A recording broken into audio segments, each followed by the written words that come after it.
Olá! Esse é o nosso último encontro antes da prova, tá bom? Então, peço que você preste bastante atenção em tudo que a gente vai rever, né, nessa aula. Eu vou fazer um apanhado geral, deixa eu desligar aqui, um apanhado geral de tudo o que a gente estudou, tá bom?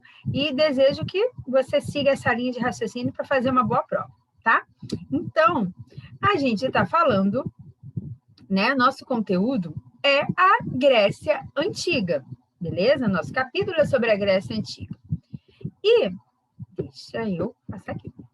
E no auge da arte na Grécia Antiga, surge uma nova fórmula de fazer artes e principalmente de construir templos, né?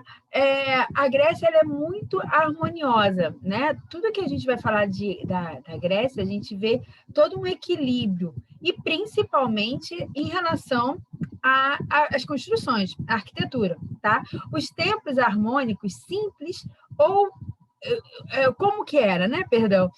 Templos harmônicos simples que transmitissem a glória atribuída aos deuses, ou, ao mesmo tempo, que parecessem próximos da vida das pessoas e que os deuses deveriam auxiliar, né? Eles tinham essa crença de que os deuses tinham um contato direto, os vários deuses, né? Que eles tinham, né? Os heróis e tudo mais. Então, o templo deveria ser algo harmonioso, algo que fizesse essa ligação entre você, terreno, e a sua divindade, seu Deus. Tá? Com isso, se cria um estilo arquitetônico que é visto no mundo inteiro, ok? E esse estilo é o que a gente vai chamar de estilo arquitetônico do Parthenon, né? Reparem as colunas, reparem a fachada, observem isso, né? Não é difícil da gente encontrar nas arquiteturas contemporâneas prédios que usam desse estilo, que usam dessas colunas, né? Quando você entra em algum lugar ou vê, você, isso aí é uma coluna grega, então você já percebe que tem um estilo, sabe? E esse estilo grego, né? A gente fala, isso aí é uma coluna alemã, nem existe, né? Existe torta alemã, mas coluna não, certo? Então, vamos continuar aqui. Sobre a arquitetura grega.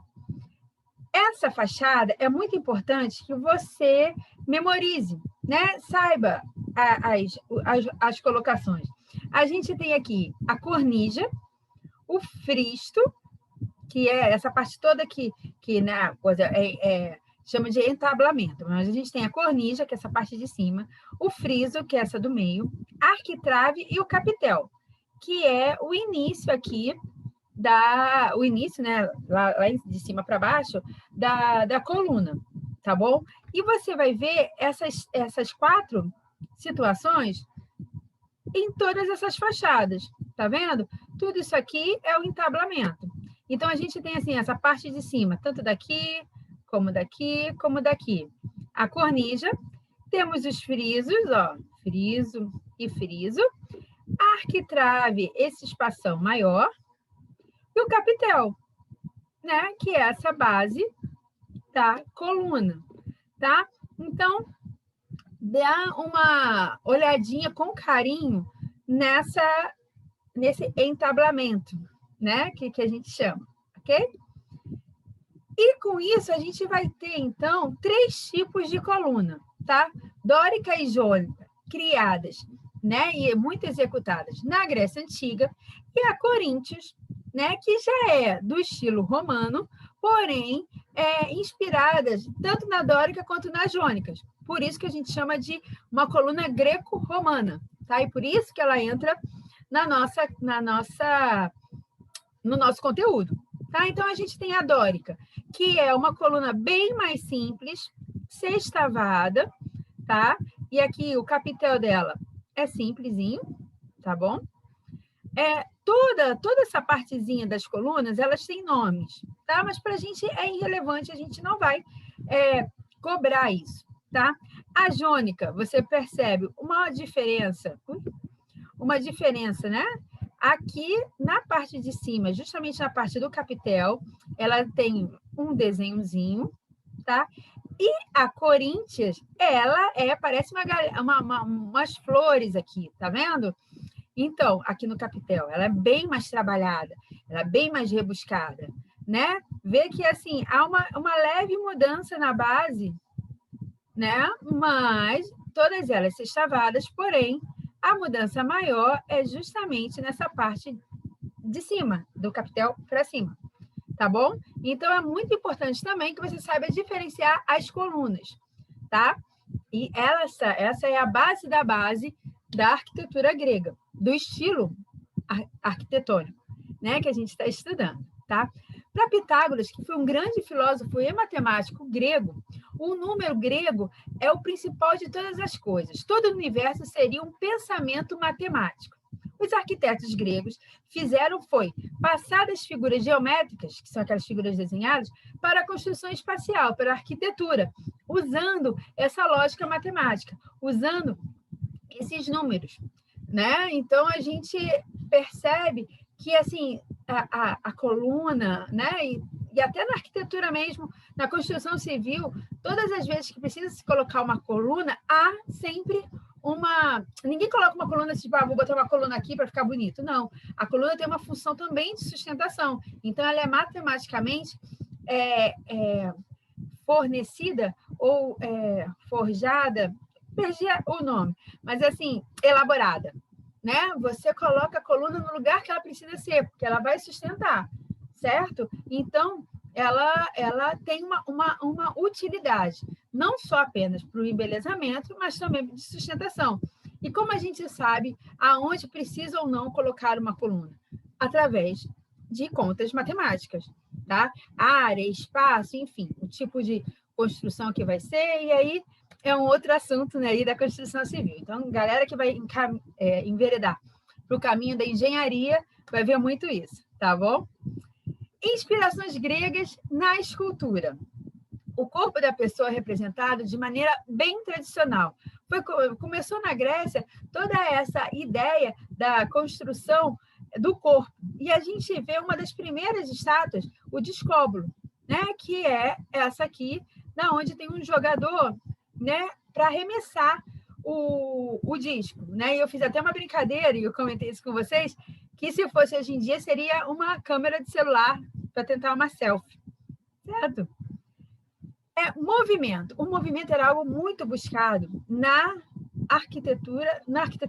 esculturas gregas. Tá? Os gregos, na antiguidade, começaram a inserir cada vez mais o movimento da sua arte. E um exemplo que o nosso livro traz é o guerreiro agonizante, né? Que você percebe toda essa dor, todo esse movimento do cara, né? Do guerreiro tombando, caindo. Na filosofia, que também é a base de vários estudos até hoje, né? A filosofia grega, os gregos também viam e concebiam a beleza em função da importância que davam aos valores filosóficos. Né? E que valores eram esses? A verdade e a virtude. Então, havia uma grande importância, uma grande exaltação a esses dois tipos de valores. Tá? A justiça, a coragem, o amor são exemplos de grandes virtudes, são exemplos de virtude. Então, sempre que eles podiam, eles retratavam esses elementos, o amor, a coragem, a virtude, nas suas peças, principalmente nas cerâmicas. Tá? Havia também essa ideia na escultura, né? Mas o retrato mesmo, assim, como que eu posso retratar a coragem? Então, eu coloco uma cena de uma vitória, de uma guerra e tal, né, estampado aí na minha cerâmica, na minha tapeçaria. O belo, para a Grécia Antiga, né, para os gregos, ele estava no movimento, que a gente viu nas estátuas, e nas qualidades morais, que é a justiça e moderação. Tá? Esse era o ideal de beleza da Grécia Antiga. Isso fazia com que tudo caminhasse em harmonia. Tá? Não só nos templos, né? Não só as construções harmonicamente, matematicamente harmônicas, como também as suas produções artísticas. Tá? A harmonia é encontrada nas esculturas de corpos humanos, né? Por isso que até os deuses também tinham essas formas humanas. Né? Você vê que a perfeição, o detalhamento vai vir com a técnica, mas já começa a trazer essa harmonia, essa simetria. Lembra da T1 que vocês fizeram? Um lado igual ao outro, essa simetria né, esse estudo do corpo humano começa na Grécia Antiga. Isso ia dar a ideia de harmonia, tá? E do belo também, ok? E assim a gente conclui nosso conteúdo. Tá bem gostosinho, né, de se falar. Talvez o mais difícil seja aquela partezinha da arquitetura, mas também nada absurdo, tá? Vou disponibilizar esses slides, está lá.